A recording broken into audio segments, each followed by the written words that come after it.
اور 3 آیات ہیں۔ اس سورت کا دوسرا نام سورت النحر بھی ہے۔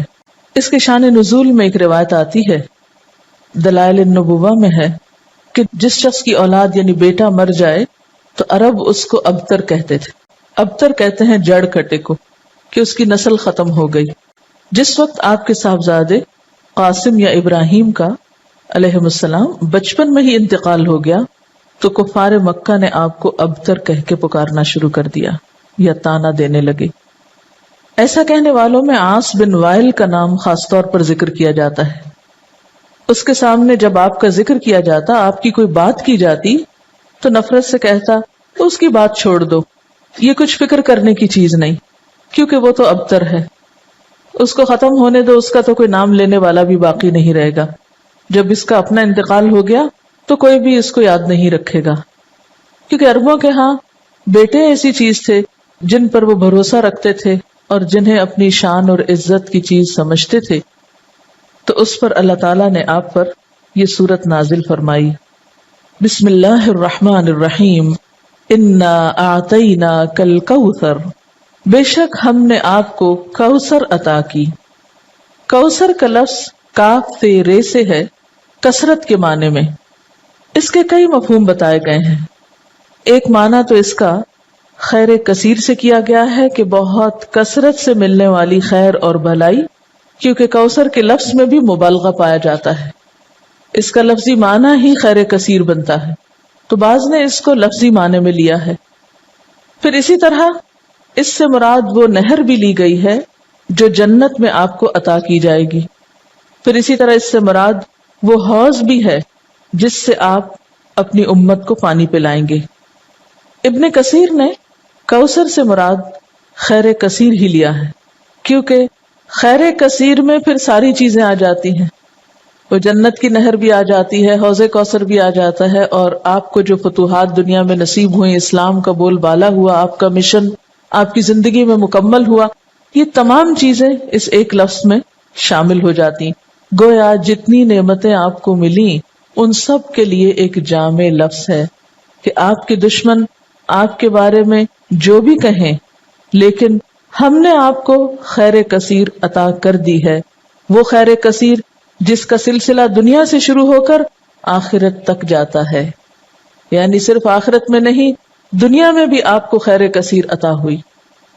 اس کے بارے میں کچھ احادیث بھی ہیں۔ حضرت انس کہتے ہیں کہ ایک روز آپ صلی اللہ علیہ وسلم مسجد میں ہمارے درمیان تھے، اچانک آپ پر ایک قسم کی نیند یا بے ہوشی سی طاری ہوئی، پھر ہنستے ہوئے آپ نے سر مبارک اٹھایا۔ ہم نے پوچھا، اے اللہ کے رسول صلی اللہ علیہ وسلم، آپ کے ہنسنے کا سبب کیا ہے؟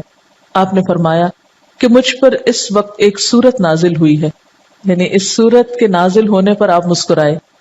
پھر آپ نے بسم اللہ کے ساتھ یہ سورت کوثر پڑھ کر سنائی۔ پھر فرمایا، تم جانتے ہو کوثر کیا چیز ہے؟ ہم نے کہا اللہ و رسولہ عالم۔ آپ نے فرمایا یہ ایک نہر ہے جس کا میرے رب نے مجھ سے وعدہ فرمایا ہے، جس میں خیر کثیر ہے، اور وہ حوض ہے جس پر میری امت قیامت کے روز پانی پینے کے لیے آئے گی۔ اس کے پانی کے پینے کے برتن آسمان کے ستاروں کی تعداد میں ہوں گے۔ اس وقت بعض لوگوں کو فرشتے حوض سے ہٹا دیں گے تو میں کہوں گا میرے پروردگار یہ تو میری امت ہے۔ اللہ تعالیٰ فرمائے گا آپ نہیں جانتے کہ ان لوگوں نے آپ کے بعد کیسا دین اختیار کیا، یعنی نام آپ کا لیتے تھے لیکن طریقے آپ والے نہیں تھے۔ بہرحال اس نہر کے بارے میں معراج کے واقعے میں بھی کچھ تفصیلات ملتی ہیں۔ بخاری کی روایت ہے، آپ صلی اللہ علیہ وسلم نے معراج کے واقعے میں فرمایا، میں ایک نہر پہ پہنچا جس کے دونوں کناروں پر خولدار موتیوں کے ڈیرے لگے تھے۔ میں نے جبریل سے پوچھا یہ نہر کیا ہے؟ اس نے جواب دیا یہ کوثر ہے۔ یعنی آپ کو معراج کے سفر پر وہ نہر دکھائی گئی جس میں پانی بہ رہا تھا یا جو بھی چیز، مگر اس کے کناروں کے اوپر خولدار موتی تھے۔ خولدار کا کیا مطلب ہے؟ یعنی اندر سے جن کے سوراخ ہو یا خول ہو۔ سیدنا ابو عبیدہ نے حضرت عائشہ سے پوچھا کہ کوثر سے کیا مراد ہے؟ انہوں نے کہا کوثر سے ہر وہ بھلائی مراد ہے جو اللہ نے آپ کو عطا کی۔ ابو بشیر کہتے ہیں کہ میں نے سعید بن جبیر سے کہا، یعنی مختلف لوگ اس کے بارے میں سوال جواب کرتے رہے کہ لوگ کہتے ہیں کہ کوثر جنت میں ایک نہر کا نام ہے۔ سعید نے جواب دیا جنت والی نہر بھی اس بھلائی میں داخل ہے جو اللہ نے آپ کو عطا کی ہے۔ گویا مختلف آراء ہیں اس بارے میں، لیکن حقیقت یہ ہے کہ اس میں وہ تمام بھلائیاں شامل ہیں جو اللہ سبحانہ وتعالی نے رسول اللہ صلی اللہ علیہ وسلم کو عطا کی۔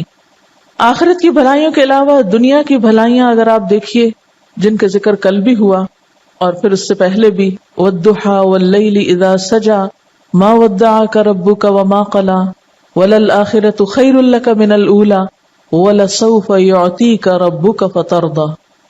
تو یہ جو ہے وَلَسَوْفَ يُعْطِيكَ رَبُّكَ فَتَرْضَىٰ، یہ بھی اسی خیر کثیر میں شامل ہے۔ پھر اسی طرح أَلَمْ نَشْرَحْ لَكَ صَدْرَكَ وَوَضَعْنَا عَنْكَ وِزْرَكَ الَّذِي أَنقَضَ ظَهْرَكَ وَرَفَعْنَا لَكَ ذِكْرَكَ، یہ بھی خیر کثیر میں شامل ہے جو آپ صلی اللہ علیہ وسلم کو عطا ہوا۔ آپ کو قرآن جیسی نعمت دی گئی اور صحابہ کرام جیسے مخلص ترین ساتھی عطا ہوئے جنہوں نے اپنی جانیں قربان کر کے اس مشن کو پروان چڑھایا جو آپ اللہ کی طرف سے لے کر آئے تھے۔ اب بات یہ ہے کہ جب بھی کسی کو کوئی نعمت ملے تو اسے کیا کرنا چاہیے؟ اس کا حق ادا کرنا چاہیے۔ اور کسی نعمت کا حق کب ادا ہوتا ہے؟ جب انسان اللہ کی مرضی اور اطاعت کے کام کرتا ہے۔ اس لیے فرمایا فَصَلِّ لِرَبِّكَ وَانْحَرْ، پس نماز پڑھیے اپنے رب کے لیے اور قربانی کیجیے۔ اس سے ایک بہت بڑے سوال کا جواب ملتا ہے کہ اللہ کا شکر کیسے ادا کیا جائے۔ آپ کو بھی خیر کثیر مل رہی ہے، قرآن کی نعمت، تو اس کے شکرانے کے لیے بھی خاص نوافل پڑھنے ہیں، ٹھیک ہے، اور اس کے ساتھ صدقہ بھی کرنا ہے۔ امید ہے یہ دو کام آپ صبح ہی کر کے آئے ہوں گے، لیکن اگر بھول گئے ہیں اور جلدی میں تھے اور ٹیسٹ کے پریشر میں تھے اور پریشانی میں تھے تو اس کے بعد آپ جا کر لیجئے، کیونکہ اسی طرح شکرانہ ادا کیا جاتا ہے۔ ایک طرف بندہ اللہ کا حق نہ بھولے اور دوسری طرف بندوں کا نہ بھولے۔